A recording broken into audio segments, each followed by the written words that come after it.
2022 के राष्ट्रमंडल कॉमनवेल्थ खेल कहाँ खेले जाएंगे। तो बताना है साथियों कि 2022 के राष्ट्रमंडल कॉमनवेल्थ खेल कहाँ खेले जाएंगे। ये खेले जाएंगे डरबन में। तो बीन बनान से इसका बिल्कुल करेक्ट हो जाएगा डरबन। ठीक है, तो ये कॉमनवेल्थ जो गेम है, तो ये प्रथम राष्ट्रमंडल खेल कब हुई थी। तो 1930 में हुई थी। और ये कहाँ पर हुआ था, हैमिल्टन में। ठीक है, तो प्रथम राष्ट्रमंडल खेल 1930 ईस्वी में हैमिल्टन में आयोजित हुआ था, इसे याद रखना है। और भारत में 2010 ईस्वी में, भारत में जो है 2010 ईस्वी में नई दिल्ली में राष्ट्रमंडल खेल आयोजित हुआ था। अगर ये पूछा जाए कि डरबन कहाँ स्थित है, तो डरबन दक्षिण अफ्रीका में अवस्थित है, इसे भी याद कर लीजिए। तो चलिए बढ़िए नेक्स्ट क्वेश्चन की ओर। क्रिकेट का बल्ला बनाने के लिए किस लकड़ी का प्रयोग किया जाता है। तो बताना है कि क्रिकेट का बल्ला जो बनता है वो बनाने के लिए किस लकड़ी का प्रयोग होता है। तो वो होता है विल्लो लकड़ी। ठीक है, विल्लो। तो बिन बनान से बिल्कुल करेक्ट हो जाएगा। ये विल्लो लकड़ी जो होती है बहुत ही हल्की होती है और विल्लो लकड़ी कश्मीर में मिलती है। कहाँ मिलती है, कश्मीर में। तो बिन बनान से बिल्कुल करेक्ट हो जाएगा। वीडियो खेल का जनक किसे कहा जाता है। तो वीडियो खेल का जनक बताना है कि किन्हें कहा जाता है। तो ये है राल्फ एच बेयर। ठीक है, राल्फ एच बेयर। तो डी नंबर आंसर बिल्कुल करेक्ट हो जाएगा। तो वीडियो गेम का जो जनक अगर बोला जाए तो राल्फ एच बेयर को कहा जाता है। ये वीडियो गेम जो है ये बच्चों का काफ़ी ही मनोरंजन और लोकप्रिय साधन है। तो चलिए देखते हैं नेक्स्ट क्वेश्चन क्या है। निम्नलिखित में से कौन सा विकल्प उष्णता का कुचालक है, यानी कि बैड कंडक्टर। तो बताना है दोस्तों कि इनमें से जो है कौन सा विकल्प उष्णता का कुचालक है। तो उष्णता का कुचालक जो है लकड़ी है। तो ए नंबर आंसर बिल्कुल करेक्ट हो जाएगा। अगर पूछा ये जो हीरा, पानी, माइका, ये सारा जो है उष्मा का सुचालक है। ठीक है, और सबसे अच्छा अगर बोला जाए तो तांबा सुचालक धातु होता है। और चांदी सुचालक का सबसे उत्तम उदाहरण है। क्या है, चांदी। देखिए नेक्स्ट क्वेश्चन क्या है। कंप्यूटर शब्दावली में MIPS का अर्थ क्या है। तो साथियों बताना है कि कंप्यूटर शब्दावली में MIPS का अर्थ क्या है। तो MIPS का अर्थ होता है मिलियन इंस्ट्रक्शन पर सेकेंड। मिलियन इंस्ट्रक्शन पर सेकेंड। तो बिन मान आंसर बिल्कुल करेक्ट हो जाएगा। ठीक है, तो चलिए देखते हैं नेक्स्ट क्वेश्चन क्या है। निम्नलिखित में से अमेरिकी गोल्फ खिलाड़ी कौन है। तो साथियों बताना है कि इनमें से जो है अमेरिकी गोल्फ खिलाड़ी कौन है।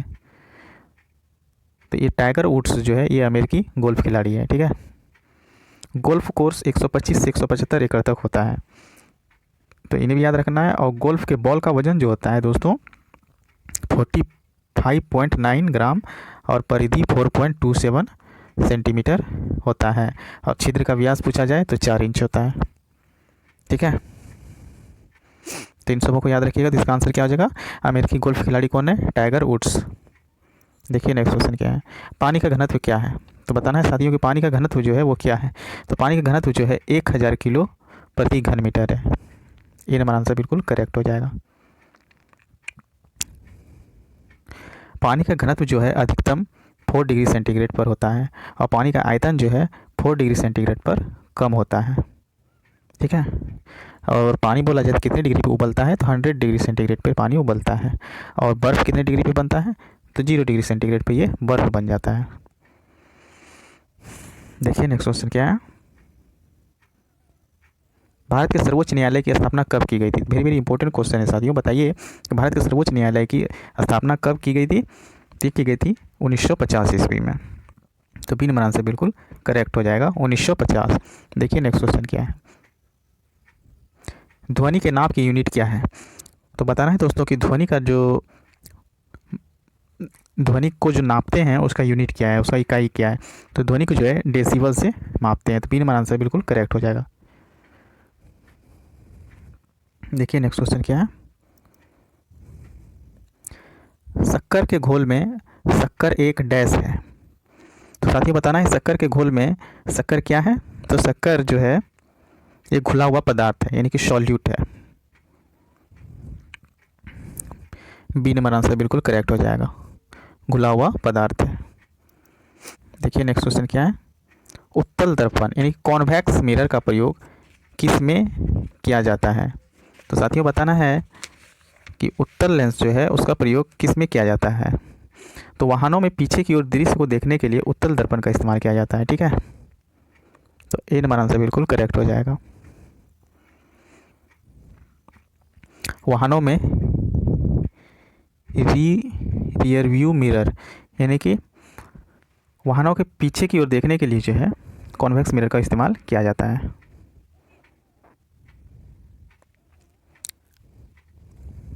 देखिए नेक्स्ट क्वेश्चन क्या है, निम्नलिखित में से किस उपकरण में जायरोस्कोप का प्रयोग किया जाता है। तो साथियों बताना है कि ये जो जायरोस्कोप है इसका उपयोग किस उपकरण में किया जाता है। तो कंप्यूटर माउस जो होता है, कंप्यूटर माउस उपकरण में जायरोस्कोप का प्रयोग किया जाता है, ठीक है, कंप्यूटर माउस में। तो बी नंबर आंसर बिल्कुल करेक्ट हो जाएगा। माउस की सहायता से स्क्रीन पर कंप्यूटर के विभिन्न प्रोग्रामों को संचालित किया जाता है, ठीक है। देखिए नेक्स्ट क्वेश्चन क्या है, निम्नलिखित में से किस क्रिकेट खिलाड़ी को एमसीसी की मानद सदस्यता प्रदान की गई थी। तो साथियों सचिन तेंदुलकर जो है इनको एमसीसी लॉर्ड्स की मानद सदस्यता प्रदान की गई थी। तो सचिन तेंदुलकर इसका आंसर बिल्कुल करेक्ट हो जाएगा। तो दोस्तों सचिन तेंदुलकर को जो है भारत रत्न भी दिया गया है और सचिन ने विश्व रिकॉर्ड रन भी बनाए हुए हैं और लॉर्ड्स को क्रिकेट का मक्का कहा जाता है, ठीक है। और सचिन तेंदुलकर जो है विश्व कप विजेता टीम के सदस्य भी रह चुके हैं। देखिए नेक्स्ट क्वेश्चन क्या है, किस विटामिन की कमी से स्कर्वी रोग होता है। तो साथियों बताना है किस विटामिन की कमी से स्कर्वी रोग होता है। तो विटामिन सी की कमी से स्कर्वी रोग होता है, vitamin C. D number answer बिल्कुल करेक्ट हो जाएगा। तो विटामिन सी का रासायनिक नाम क्या है, स्कॉर्बिक एसिड। क्या है, स्कॉर्बिक एसिड। और विटामिन सी की कमी से मसूड़े में भी सूजन हो जाता है। और विटामिन ई जो है, विटामिन ई की कमी से जनन शक्ति कम होती है। और विटामिन ई का रासायनिक नाम है टेकोफेरॉल। क्या नाम है, टेकोफेरॉल। और ये जो विटामिन के दिया गया है, तो विटामिन के की कमी से रक्त का थक्का नहीं बनता है। और विटामिन के का रासायनिक नाम है फिलोक्विनोन, फिलोक्विनोन। देखिए नेक्स्ट क्वेश्चन, कंप्यूटर के किस भाग को नर्व सेंटर कहा जाता है। तो साथियों बताना है कंप्यूटर के किस भाग को नर्व सेंटर कहा जाता है। तो कंप्यूटर के कंट्रोल यूनिट को, किसको, कंट्रोल यूनिट को नर्व सेंटर कहा जाता है। सी नंबर आंसर बिल्कुल करेक्ट हो जाएगा। देखिए नेक्स्ट क्वेश्चन क्या है, 13वीं सदी में बख्तियार खिलजी ने बंगाल के किस राजा को पराजित किया था। तो बताना है साथियों कि 13वीं सदी में बख्तियार खिलजी ने बंगाल के किस राजा को पराजित किया था। तो इन्होंने जो है लक्ष्मण सेन को पराजित किया था। बी नंबर आंसर बिल्कुल करेक्ट हो जाएगा। और ये लक्ष्मण सेन जो थे सेन वंश के अंतिम शासक थे। और सेन वंश की राजधानी क्या थी, नदिया। क्या थी, नदिया थी। और ये जो बख्तियार खिलजी है दोस्तों, इन्होंने ही नालंदा विश्वविद्यालय को नष्ट किया। इसने बिहार बंगाल में मुस्लिम राज्य की स्थापना किया और लक्ष्मण सेन के दरबार में जयदेव रहते थे। इन्हें भी याद रखना है। तो चलिए बढ़िए नेक्स्ट क्वेश्चन की ओर क्या है, डायनामाइट का आविष्कार किसने किया। वेरी वेरी इंपॉर्टेंट क्वेश्चन है दोस्तों।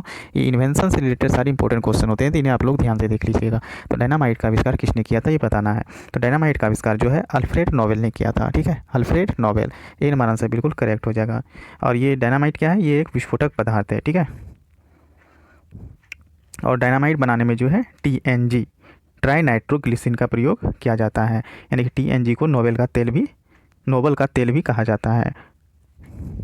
तो चलिए देखिए नेक्स्ट क्वेश्चन क्या है, पहले के चेरा वंश ने किन राज्यों पर शासन किया था। तो चेरा वंश जो है तमिलनाडु में केरल में शासन किया था, ठीक है, तमिलनाडु और केरल। तो इन नंबर आंसर बिल्कुल करेक्ट हो जाएगा। तो चेरा वंश ने किन राज्यों पर शासन किया था। तो चेरा वंश ने तमिलनाडु और केरल पे शासन किया था। ये चेरा वंश जो है दोस्तों, ये दक्षिण भारत का, ये चेरा वंश जो है दक्षिण का प्राचीनतम वंश है। और चेर वंश की राजधानी क्या थी, कांजीपुरम, ठीक है। तो इन्हें याद रखिएगा। ये देखते हैं नेक्स्ट क्वेश्चन क्या है, शरीर का कौन सा अंग खून के शुद्धिकरण से संबंधित है। तो साथियों बताना है शरीर के कौन सा अंग जो है खून के शुद्धिकरण से संबंधित है। तो गुर्दे जो होते हैं ये शरीर के खून को शुद्धिकरण में योगदान करते हैं। तो सी नंबर आंसर बिल्कुल करेक्ट हो जाएगा। तो गुर्दे जो है शरीर खून के शुद्धिकरण से संबंधित है। देखिए नेक्स्ट क्वेश्चन क्या है, विश्व कैंसर दिवस कब मनाया जाता है। तो साथियों बताना है कि विश्व कैंसर दिवस जो है ये कब मनाया जाता है। तो ये जो है 4 फरवरी को मनाया जाता है। कब मनाया जाता है, 4 फरवरी। ए नंबर आंसर बिल्कुल करेक्ट हो जाएगा। देखिए नेक्स्ट क्वेश्चन क्या है, आनुवांशिकता के नियम किसने प्रस्तावित किए थे। वेरी वेरी इंपॉर्टेंट क्वेश्चन है दोस्तों। आनुवांशिकता के नियम किसने प्रस्तावित किए थे। तो ग्रेगर मेंडल ने। किसने, ग्रेगर मेंडल ने। इन्होंने जो है आनुवांशिकता के नियम को प्रस्तावित किए थे। अगर बोला जाए आनुवांशिकता का पिता तो मेंडल को ही माना जाता है। देखिए नेक्स्ट क्वेश्चन क्या है, निम्नलिखित में से किस साम्राज्य के दौरान चेन्नाकेशवा मंदिर का निर्माण किया गया था। यहाँ पे किस होगा, तो बताना है साथियों को निम्नलिखित में से किस साम्राज्य के दौरान चेन्नाकेशवा मंदिर का निर्माण किया गया था। तो होयसल वंश द्वारा जो है चेन्नाकेशवा मंदिर का निर्माण किया गया था। होयसल, ये नंबर आंसर बिल्कुल करेक्ट हो जाएगा। तो होयसल वंश की राजधानी जो थी द्वार समुद्र थी, और यादव वंश की राजधानी देवगिरी थी, और पाल वंश की राजधानी मुंगेर थी। इन्हें याद रखना है, ठीक है। पाल वंश की राजधानी मुंगेर और यादव वंश की राजधानी देवगिरी। तो चलिए देखते हैं नेक्स्ट क्वेश्चन क्या है, स्ट्रेट ड्राइव पुस्तक के लेखक कौन है। तो साथियों पुस्तक से रिलेटेड जितने भी क्वेश्चन हैं वो सारे इंपॉर्टेंट है, तो उन सबों को आप लोगों को याद रखना है। तो बताना है कि स्टेट ड्राइव जो है पुस्तक ये किसने लिखी है। तो स्टेट ड्राइव पुस्तक जो है सुनील गावस्कर ने लिखे हुए हैं, सुनील गावस्कर। तो बी नंबर आंसर बिल्कुल करेक्ट हो जाएगा, ठीक है।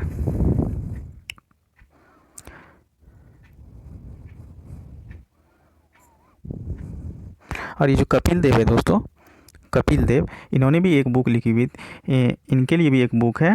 तो क्रिकेट माई स्टाइल, ये कपिल देव की जीवनी है, ठीक है। क्रिकेट माई स्टाइल जो है कपिल देव की जीवनी है इस बुक में। तो ये हमारा जो कपिल देव है इसमें कपिल देव की जीवनी के बारे में बताया गया है।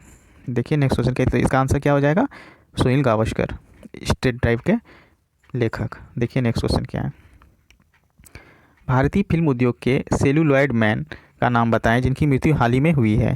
तो साथियों बताना है कि भारतीय फिल्म उद्योग के सेलुलॉयड मैन के नाम बताएं जिनकी मृत्यु हाल ही में हुई है। ये है भारतीय फिल्म उद्योग के सेलुलॉयड मैन पीके नायर हैं। कौन है, पीके नायर। तो बी नंबर आंसर बिल्कुल करेक्ट हो जाएगा, ठीक है। देखिए नेक्स्ट क्वेश्चन क्या है, नेत्रानी द्वीप कहाँ पर स्थित है। तो साथियों बताना है कि नेत्रानी द्वीप जो है ये कहाँ पर स्थित है। तो ये लक्षद्वीप पर स्थित है। सी नंबर आंसर बिल्कुल करेक्ट हो जाएगा। और ये लक्षद्वीप जो है दोस्तों ये अरब सागर में अवस्थित है, इन्हें भी याद रखना है। लक्षद्वीप का आकार जो है घोड़ा के नाल के समान है, ठीक है। और लक्षद्वीप स्पंज निर्मित द्वीप है। देखिए नेक्स्ट क्वेश्चन क्या है, निम्नलिखित में से किसे ब्लैक ब्यूटी कहा जाता है। तो साथियों बताना है कि निम्नलिखित में से किसे ब्लैक ब्यूटी कहा जाता है।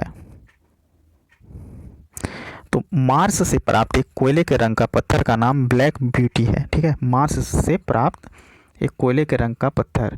तो डी नंबर आंसर बिल्कुल करेक्ट हो जाएगा। ब्लैकबेरी एक मोबाइल कंपनी का नाम है जो महंगा ब्रांड का उत्पादन करता है। तो आप लोग समझ सकते हैं कि ब्लैकबेरी जो है नाम क्यों रखा गया है।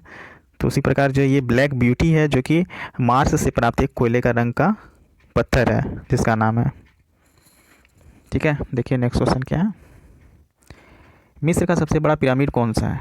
तो साथियों बताना है कि मिस्र का सबसे बड़ा पिरामिड कौन सा है। तो मिस्र का सबसे बड़ा पिरामिड जो है खुफू पिरामिड है, Khufu pyramid. C number answer बिल्कुल करेक्ट हो जाएगा। देखिए नेक्स्ट क्वेश्चन क्या है, अंतरिक्ष की सैर करने वाली सर्वप्रथम चीनी महिला कौन थी। वेरी वेरी इंपॉर्टेंट क्वेश्चन है साथियों। बताइए कि अंतरिक्ष की सैर करने वाली सर्वप्रथम चीनी महिला कौन थी। ये थी Liu Yong, Liu Yong. C number answer बिल्कुल करेक्ट हो जाएगा। तो लियू योंग जो है अंतरिक्ष की सैर करने वाली सर्वप्रथम चीनी महिला थी।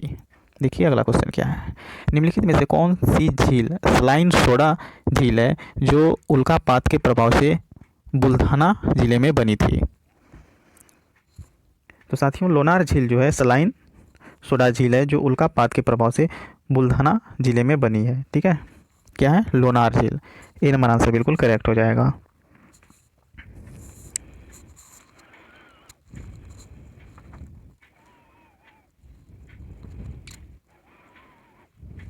देखिए नेक्स्ट क्वेश्चन क्या है। भारत की स्वतंत्रता के तुरंत बाद गोवा डैश राज्य था। तो साथियों बताना है कि भारत की स्वतंत्रता के तुरंत बाद जो है गोवा कैसा राज्य था। तो एक पुर्तगाली राज्य था। बिन मन आंसर बिल्कुल करेक्ट हो जाएगा। तो साथियों गोवा जो है 1510 ईस्वी से लेके 1961 ईस्वी तक पुर्तगाली उपनिवेश रहा। ठीक है। और गोवा को उल्वुकर्क ने 1510 ईस्वी में बीजापुर के यूसुफ आदिल शाह से जीत लिया और गोवा को पुर्तगाली अपना मुख्यालय बनाया था। और गोवा 1961 ईस्वी में जो है पुलिस कार्यवाही द्वारा जीता गया। और ये जो गोवा को जो है दोस्तों 1987 में, ठीक है, गोवा को 1987 ईस्वी में भारत का 25वां राज्य बनाया गया। ठीक है, तो इन्हें याद रखिएगा। तो दोस्तों आज के लिए बस इतना ही। तो आज का सेशन आप लोगों को कैसा लगा प्लीज़ कमेंट करके बताइएगा। अगर अच्छा लगा हो तो प्लीज़ वीडियो को लाइक कीजिएगा, ज़्यादा से ज़्यादा शेयर कीजिएगा और चैनल को सब्सक्राइब कर लीजिएगा ताकि आपको इसी तरह का वीडियो हमेशा मिलता रहे। तो आज के लिए बस इतना ही। तो आज के लिए बस थैंक यू, धन्यवाद।